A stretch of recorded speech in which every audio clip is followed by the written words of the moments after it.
It wasn't so long ago in the history of man's voyage toward a better world that ships were carrying eager passengers toward the shores of a new nation that was just in the building.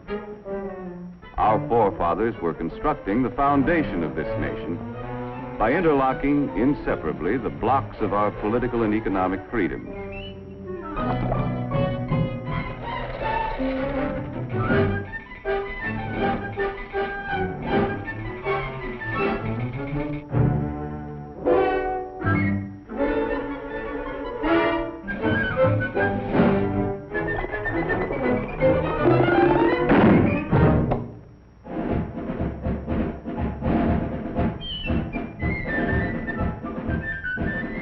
The way of life our forefathers established on this foundation of freedoms drew people from the far corners of the earth. And all those who set foot on these shores had the opportunity to build a better life for themselves. Even young Jonathan, an unskilled lad from across the sea, hoped to find a job where he could progress according to his ability and enterprise.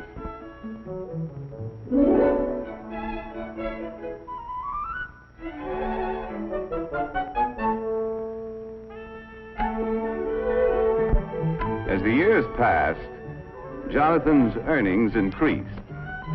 But he still felt that for a man of his skill, it was about time for another raise. Mr. Blessgravy, am I not the best crown rounder and brim trimmer in ye business?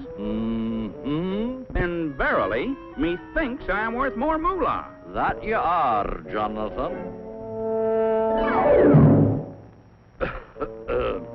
I'm sorry, lad. No raise, Mr. Blessgravy? I quit. Sales and profits down. Phooey, I could run ye business better myself. Hey, why not? My own business. All you need's a little capital, a little push, and an idea. Yeah, an idea. Let's see. So I said to him, I wouldn't wear that hat to a dog fight. Why, there isn't a decent hat in the entire village. And such prices. Imagine paying that much for a poke bonnet. Why, it was an awful thing. Why not? Women's hats. My own business.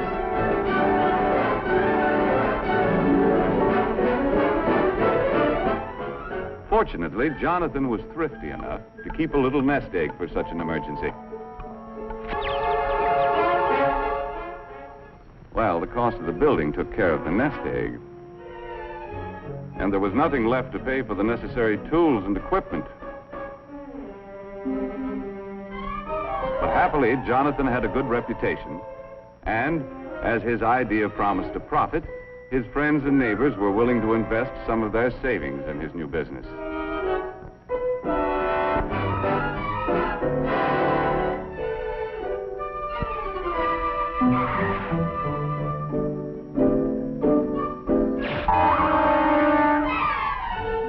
In the nick of time, an enterprising chap showed up with the raw materials to make hats. And before long, Jonathan was open for business. First, he had to advertise. Shop at Bonton, it's the spot. 12 new hat styles, that's a lot. Ladies, get that new hat drill. 30 days to pay your bill. As an expert salesman, Jonathan demonstrated the superior style and quality of his product. He set a price for his creations that the consumer was willing to pay, and sales dollars poured in from satisfied customers. Jonathan had big dreams of the wonderful rewards of being in business for himself.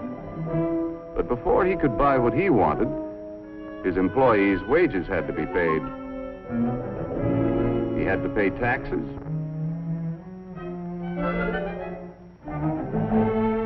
And his friends who helped finance the business had to be paid a return on their investment. When all of his bills were paid, Jonathan had to exchange his big dream for a little dream. Mesdames, mademoiselles, it is the privilege of Alphonse, hat stylist to all the grand heads of Europe, to bring you hats with style so chic, a quality magnifique, and a price, ooh la la, so low. Come one, come all to the grand opening. To meet competition, Jonathan had to plow part of his profits back into the business to develop a better hat. If customers approved the quality, style, and price of Jonathan's new designs, he still could make his dreams come true. With the passing years, this strong foundation of freedoms protected the dignity of the individual and his family, gave everyone the right to worship as he pleased, and promised anyone with ability and enterprise the opportunity to participate in the building of the American way of life as we know it today. A way of life that depends upon millions of thrifty Americans who send a portion of their savings to work in our business system each year. People from all walks of life, workers, farmers, housewives, all of us send our dollars to work in our business system in the hope of earning dividends or interest on our investments.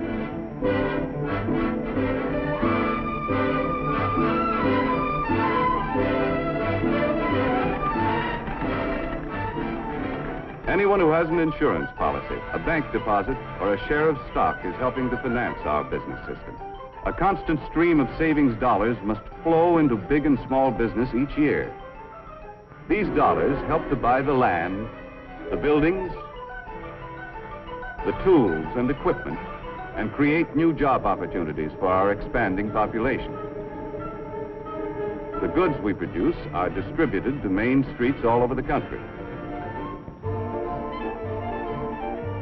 While the Main Street of today doesn't look much like the Main Street of Jonathan's time, the principles of our business system remain the same, for businessmen still compete with one another for the consumer's supply of spendable dollars. And Mrs. Consumer is still mighty critical of everything she buys. Uh-oh, competition.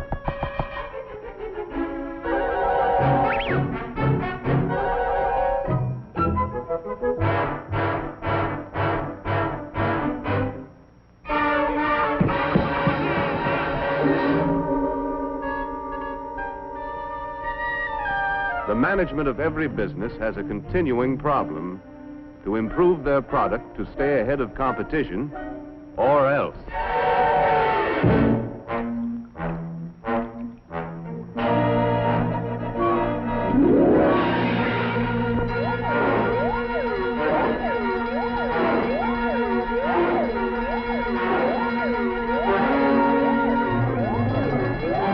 Okay, men, this is it. Quick Chill's got the ball. We've got to get it back. Give them that new product play. More style, better quality, new features, and at the right price. Hit the line, men. Let's go. Micrometer, wrench, file, caliper, slide rule. In addition to creating a better product, management develops new tools and more efficient methods to help workers turn out more boxes to sell at a price Mrs. Consumer will pay.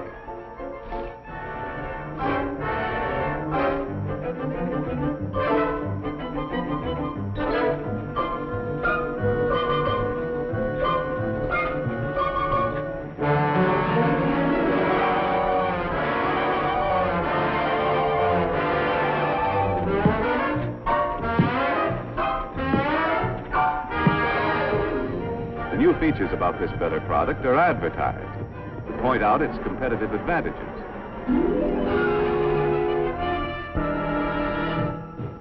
The Auto Magic Permafreeze, with plenty of room for groceries galore. The Auto Magic Permafreeze, with a super duper store-o-matic door. Just press the button for your ice, a feature that is new, and extra space all over the place for other items too. In the Auto Magic Permafreeze, so see your dealer right away. Get a Permafreeze today. Ah, yes, dear lady. Permafreeze is your kind of refrigerator. High quality at a low price. Sales dollars from satisfied customers once again flow back to Permafreeze. A successful business must have enough sales dollars coming in to enable management to pay the expenses of doing business, such as salaries and wages, materials and supplies, research and product development, plant maintenance and repair. In addition to all of these bills, management has to pay taxes to local, state, and federal governments. Any money that's left over is known as profit. Wise management plows part of it back into the business. The remainder of the profit is paid out as dividends.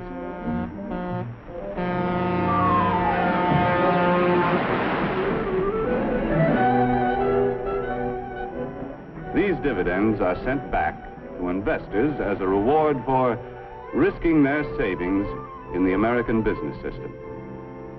Although occasionally some of us pick a lemon and have to take a loss. The constant investment of our savings through good times and bad has enabled our competitive business system to continue to increase the production of more and better goods to meet the demands of our rising population for a better standard of living. For example, it was only a little more than half a century ago that the average worker had only inefficient tools to help him turn out a product. Low production meant low wages. In 1900, many men had to work 10 hours a day, 6 days a week, to earn enough money to provide their families with the bare essentials. Hand labor was the rule in the home as well as the factory. In many families, the youngsters had to work to add their earnings to the family budget and forego the opportunity to get an education. And with most families in those days, the standard of living left much to be desired. A half-century later, we had invested enough in our business system to provide the average worker with efficient and expensive buildings and machinery to enable him to produce enough in a 40-hour week to earn twice as much as the 1900 worker earned in a 60-hour week. This shorter work week gives us all more leisure time to enjoy a standard of living beyond the wildest dreams of anyone who lived a half-century ago. The more we earn, the more our families have to spend for the things they need and want. Young people today have leisure time for fun and enjoy educational opportunities denied their fathers and grandfathers.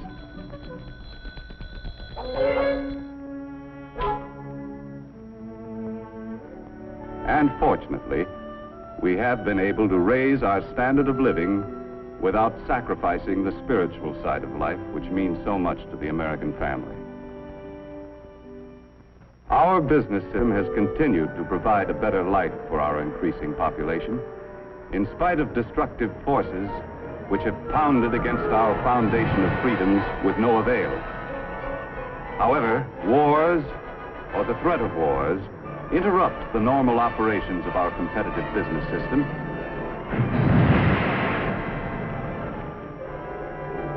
and may result in government controls which crack essential blocks in our foundation of freedoms.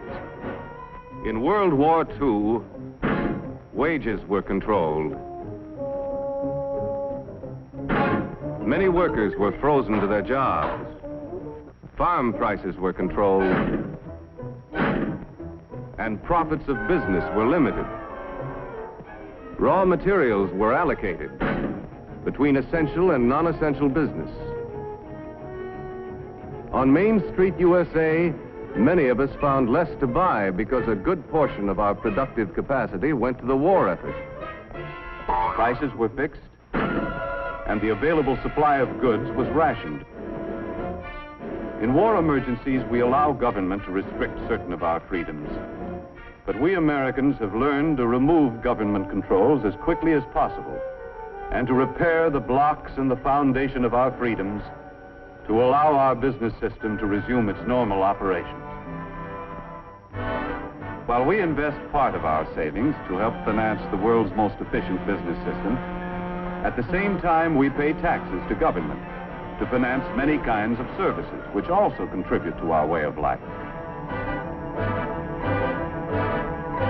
For example, our taxes must provide the necessary funds to improve and expand our school system.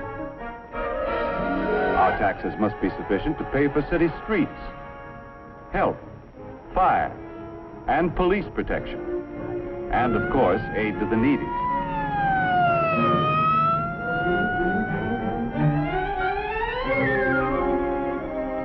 Our state taxes help pay for highways, educational institutions, and, among other things, help to finance important experiments to increase the productivity of our farms. Our federal taxes pay for irrigation and reclamation projects, for national parks, postal services, the Weather Bureau, and many other services. Our taxes have to pay for the enormous cost of past wars and provide the funds for a defense program which will ensure the safety of our country. In addition, all of us should be willing to pay whatever taxes are necessary to enable efficient government to improve or expand any essential service. But with our present tax load, we should avoid pressuring government for any new services that aren't absolutely necessary. Because we all know the more our government provides, the more taxes it's forced to collect.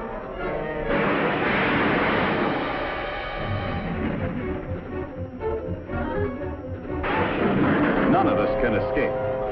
Big business, small business,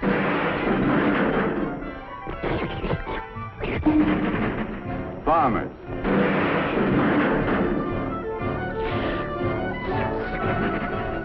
workers,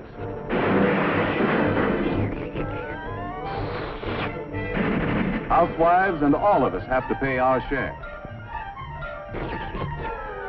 Demanding more and more from government could create a tax burden heavy enough to crack essential blocks in the foundation of our business system.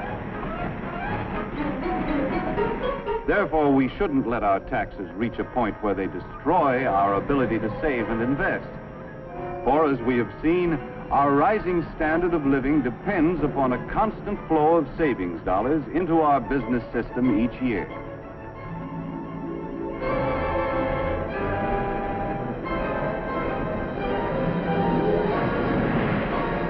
In the future of our country, waves of destructive forces will continue to batter against our foundation. When any force weakens the interlocked blocks of our political and economic freedoms, as good citizens, we must be quick to use the tools our Constitution gives us and repair any cracks that may appear. As long as we keep the foundation of our business system strong, we shall be able to maintain and improve the way of life our forefathers conceived and established. A way of life which gave everyone who came to this country the chance to progress according to his ability and enterprise. Like the youth of yesterday, the young people of today deserve the same opportunity to earn success and accomplishment. And on this foundation of freedoms, continue to build a better life for themselves and their fellow man in the world of tomorrow.